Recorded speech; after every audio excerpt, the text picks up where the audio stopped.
Jadi apa perbedaan sebelum dan setelah open third eye?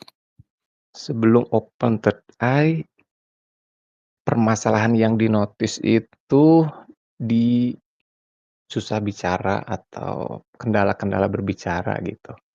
Kayak, apa ya, sulit untuk berkata tidak, kayak misalnya menetapkan batasan, kayak greget sendiri gitu. Terus komunikasi, ngomong belibet dan lain-lain. Nah, apa ya, cara menyampaikan atau berkomunikasi jadi lebih direct gitu. Nggak yang nggak enakan lagi, nggak yang, eee, diperhalus dulu kalau ngomong tuh langsung aja gitu, langsung ke beberapa orang yang ada kaitannya sama kehidupanku sehari-hari, yang sebelumnya itu selalu mengganggu dan bikin, apa ya, yang bikin nggak enak gitu, bikin mendem terus, bikin, permasalahan yang muncul sebelum open third eye itu. Bikin overthinking, bikin kesal sendiri. Ternyata, solusinya ya salah satunya dari itu, dari kita dengan menyuarakan apa yang kita butuhkan, batasan kita sampai mana, kamu boleh sampai sini, kamu nggak boleh melakukan ini. Dengan kayak gitu tuh orang jadi, mikir gitu, jadi respect gitu. Yang sebelumnya karena aku nggak menyuarakan itu, mungkin dia pikir aku tuh fine-fine aja gitu, dengan dia melakukan itu ke aku. Tapi ketika aku bisa speak up, pada akhirnya itu kehidupan berubah. Kehidupan berubah, memang nggak nyaman di awalnya, ada ketegangan dulu, tapi setelah itu jadi lebih sehat gitu, orang jadi lebih respect, orang yang bersangkutan. Terus juga aku jadi lebih ringan gitu, aku jadi lebih bisa untuk menyampaikan, berkomunikasi lebih lancar, itu sih yang aku rasain. Kayaknya permasalahan sebelum itu di throat chakra, jadi apa ya, jadi rilis gitu, itu sih. Aku relate juga sama Kak Saiful. Maksudnya relate-nya adalah di ini, kayak dulu tuh saya sangat pemalu, pada orangnya malu-maluin gitu kan. Kayak nggak berani ngomong di depan, ngomongin suara, maksudnya me, menyampaikan menyampaikan pendapat tuh susah. Ya, maksudnya kayak ini mau ngobrol santai aja ya, bukan yang ranahnya kayak di sekolah dan sebagainya tuh enggak. Maksudnya kayak ya ngobrol-ngobrol gini tuh kalau enggak ini banget sampai ditunjuk, dipanggil nama itu aku nggak bakal ini. Terus ngomongnya juga paling sedikit gitu. Nah, kalau sekarang kan nih bisa nih ngomong kayak gini nih, nggak malu-malu. Dulu malu-malu sekali. Oke. Kalau Tapi itu Kawel, spesifik spesifik ini enggak, Kak Kris, spesifik sebelum dan setelah, Iya, penilaian? mhm. ini open third eye yang sekarang atau yang dulu awal-awal waktu pertama kali? Yang pertama kali. Oh,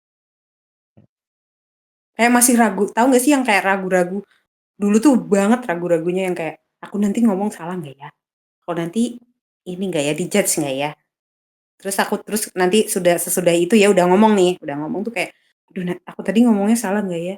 Kayak serba salah gitu loh, takut-takut gimana gitu.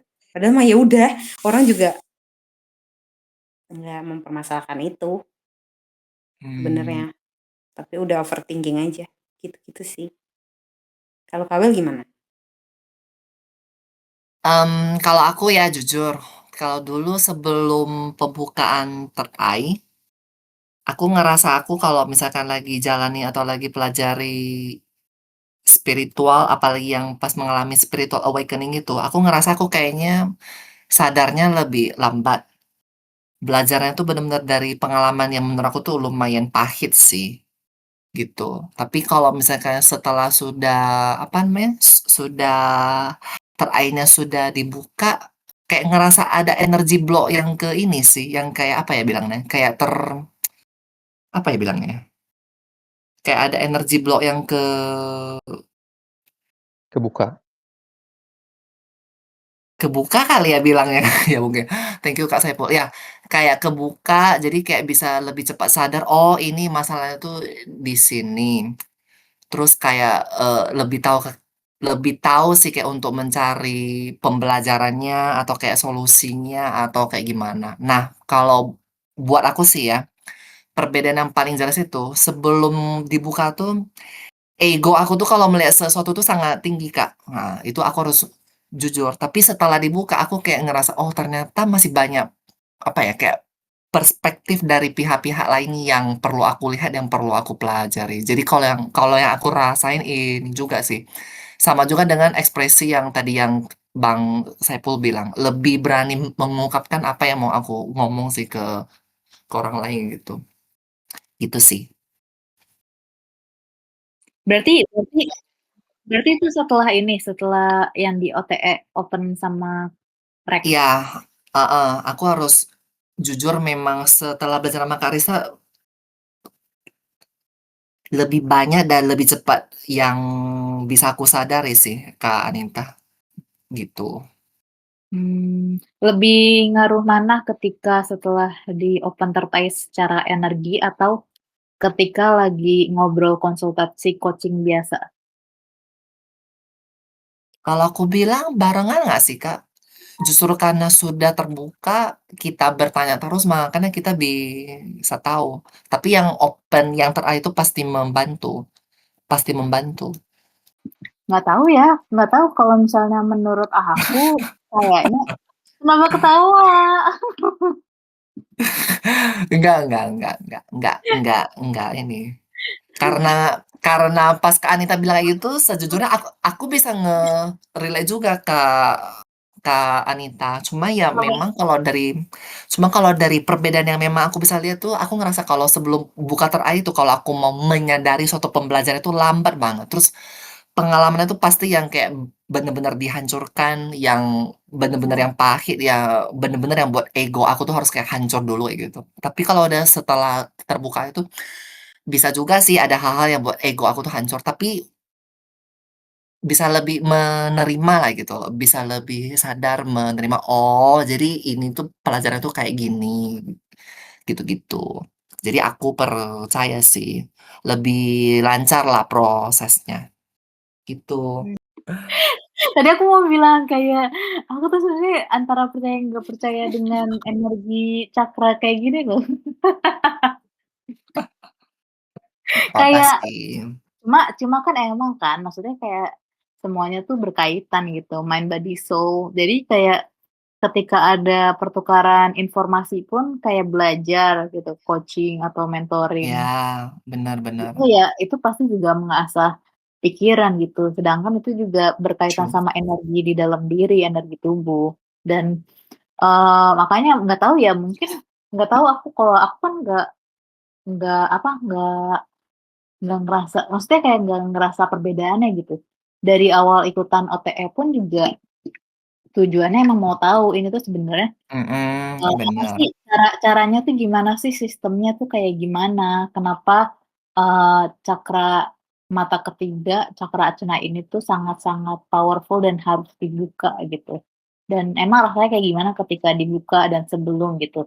Dan ternyata ketika lagi proses ya ada experience-nya, maksudnya, kayak jadi berdenyut, terus habis itu ngelihat ngelihat bayangan si praktisinya itu lagi di depan gitu duduk bersila gitu, ternyata pas aku cerita itu ya emang dia bersila dan duduk di depan gitu, terus habis itu ada cahaya, terus ada apa lagi waktu itu, lupa experience-nya gimana, terus kayak, "Oh gini doang, gini doang," gitu. Terus habis itu setelahnya, itulah nggak ada perbedaan yang terlalu signifikan gitu. Justru aku jadi menyimpulkan bahwa ya mau seseorang itu terjun atau tidak ke spiritual gitu, mereka akan tetap maksudnya secara energi ya tetap lancar-lancar aja ketika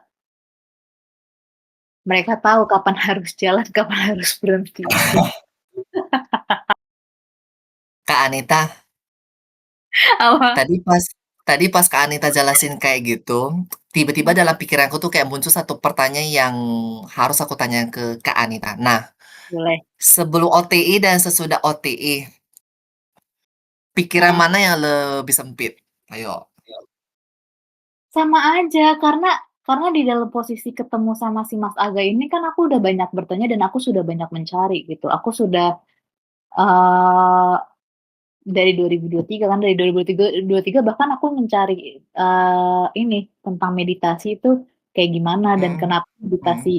kenapa kenapa orang yang meditasi itu punya kepekaan yang sangat tinggi, kenapa orang Buddhis itu, berkaitan dengan meditasi gitu-gitu, aku udah mencari dari Mmm, sebelum mhm sebelum mhm si mhm. OTE, jadi kayak nggak ada bedanya jadi. Tapi Dan harusnya yang heeh, tapi harusnya yang sama Mas Mas Aga itu kan pasti ada buat Kak Anita kayak merasakan ada perbedaan kan pasti? Kayak ada something lah gitu loh. Mana mungkin nggak ada? nggak ada, paling cuma informasi-informasi pengetahuan baru kayak, ya itulah mengenai simbol-simbol yang sering dibahaslah di kelas, kayak gitu. Sisanya Mmm, kayak nggak ada mungkin ini kali, mungkin, aku lebih kalau buat aku pribadi aku lebih ngaruh ketika ngobrol sama orang daripada, dikasih treatment secara energi, kayak gitu. pantes ya kemarin bilang healing modality-nya kalau, apa, kalau ngobrol-ngobrol sama orang boleh nggak Kak Lista? Iya, makanya katanya kan nggak boleh kan, maksudnya harus ngobrol ke diri Lucu lucu sendiri. lucu. Healing healing diri sendiri. Aku mau ini dong, Apa? Iya, Bang Saipul? ini menarik karena kalau aku, eee, apa ya, jadi inget diri sendiri gitu. Waktu itu aku kayak skeptis kalau denger istilah-istilah cakra-cakra gitu kan. Eee, 2022 atau 2023 itu aku masih belum tahu apa itu cakra ya. Terus juga kayak meditasi pun justru aku skeptis pada tahun itu. Karena belum aku butuhkan dan belum kerasa, ininya, apa namanya, dampaknya gitu. Nah, mulai 2024 awal itu, aku baca buku Becoming Supernatural, karyanya Dokter Joe Dispenza. Ada yang udah Penza, iya, ba tahu tahu. Aku nah tahu tapi nggak baca. nah, eee, di situ dia kan, apa ya, dia orang yang berspiritual atau yang berkesadaran, tapi dia pendekatannya tuh ilmiah gitu. Jadi Iya iya, bener bener.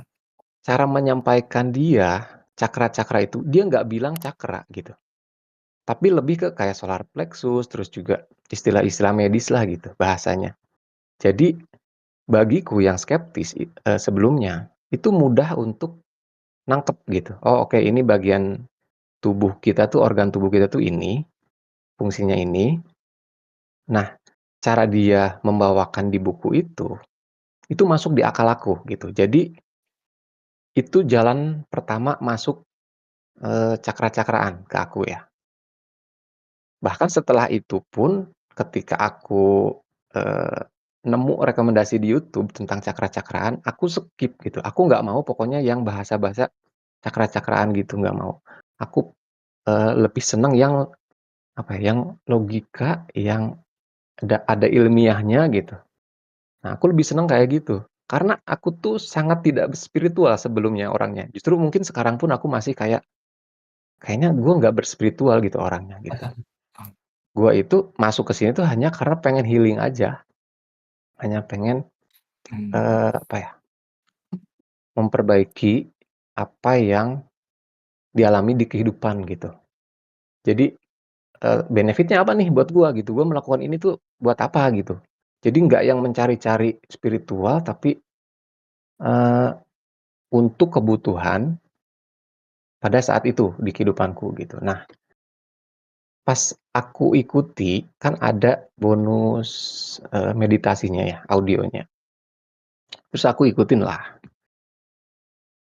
Meditasinya itu dia suruh untuk fokus dari cakra yang paling bawah sampai ke paling atas gitu. Jadi berapa menit di cakra bawah terus naik, berapa menit lagi dia naik sampai ke atas.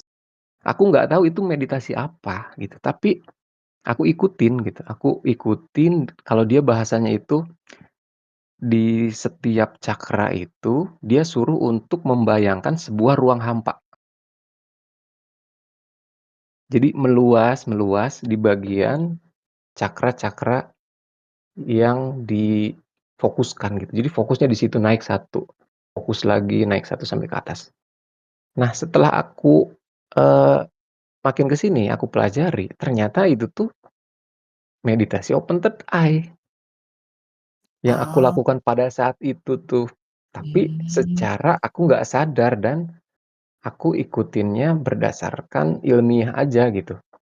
Nah di buku itu dia bilang bahwa dengan meditasi itu menurut dia ya, testimoninya ada yang sakit kanker sembuh, ada yang sakit yang kronis-kronis lah gitu, itu bisa sembuh dengan mengikuti, apa ya, apa sih namanya kalau yang itu tuh seminar gitu, mengikuti seminar dia terus sembuh gitu, yang udah lumpuh bertahun-tahun, terus ikut seminar dia yang dipraktekin salah satunya itu, akhirnya sembuh gitu. Jadi dia pendekatannya lebih ke, eee mengobati penyakit fisik gitu. Nah, penyakit fisik pun sembuh, apalagi penyakit mental gitu. Nah, sejak saat itu aku baru sadar, oh ternyata yang waktu itu aku lakukan itu adalah open third eye gitu. Makanya mungkin setelah itu muncul shifting, ngelihat dunia tuh jadi 180 derajat, itu salah satunya. Jadi kalau nyambung ke healing modality, buatku itu salah satunya meditasi.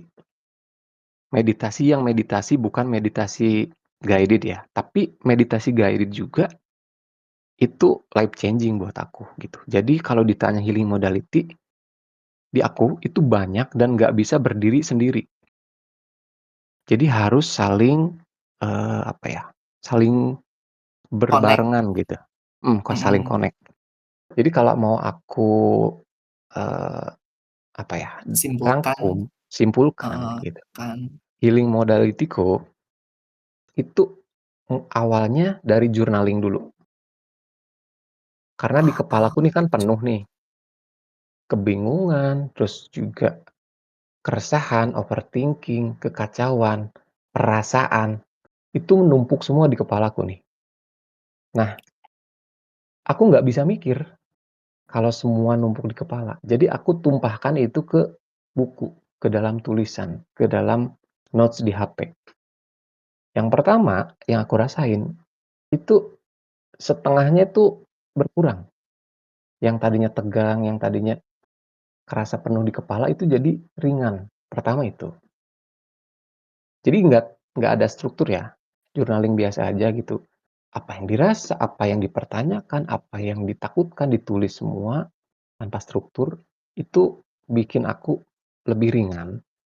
Nah, kalau setelah itu, setelah aku rutinkan untuk journaling, baru aku, eee, mulai pakai struktur tuh journaling-nya, biar lebih jelas nih. Jadi ibaratnya kan punya data nih, aku tuh sebenarnya lagi punya masalah apa sih? Nah, kalau di tulisan kan kelihatan jelas nih, oh masalahnya ini, poinnya ada berapa, masalahnya ada berapa sebenarnya. Kadang-kadang aku mikir gini, aduh banyak banget masalah gitu ya. Tapi aku coba list gitu ya, masalahku tuh apa? Aku tulis, apa masalahku saat ini? Aku bikin, numbering, bulet, itu nggak banyak ternyata bisa dihitung jari, bahkan di bawah 10 gitu. Jadi permasalahan yang aku pikir ruwet, mumet, banyak banget di kepala, setelah aku pindahkan ke buku, itu ternyata nggak sebanyak itu gitu. Dan dengan melihat lebih jelas masalahku apa aja, otakku jadi bisa istirahat gitu. Karena disimpan ditransfer ke buku gitu. Jadi bisa tidur atau bisa istirahat dulu pada saat itu. Nanti besok dibuka lagi untuk diselesaikan, untuk dipikirkan gitu.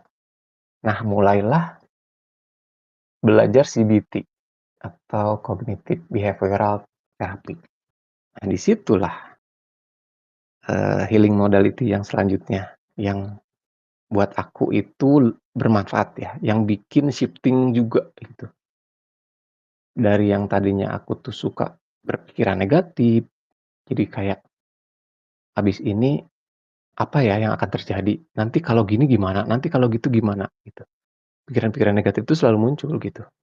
Nah, itu dirubah dengan CBT.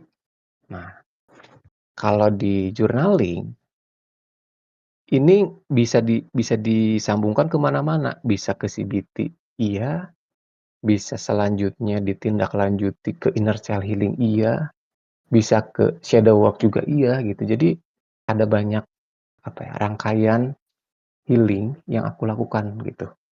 Jadi kalau ditanya healing modality apa banyak gitu. Gitu sih. Hmm.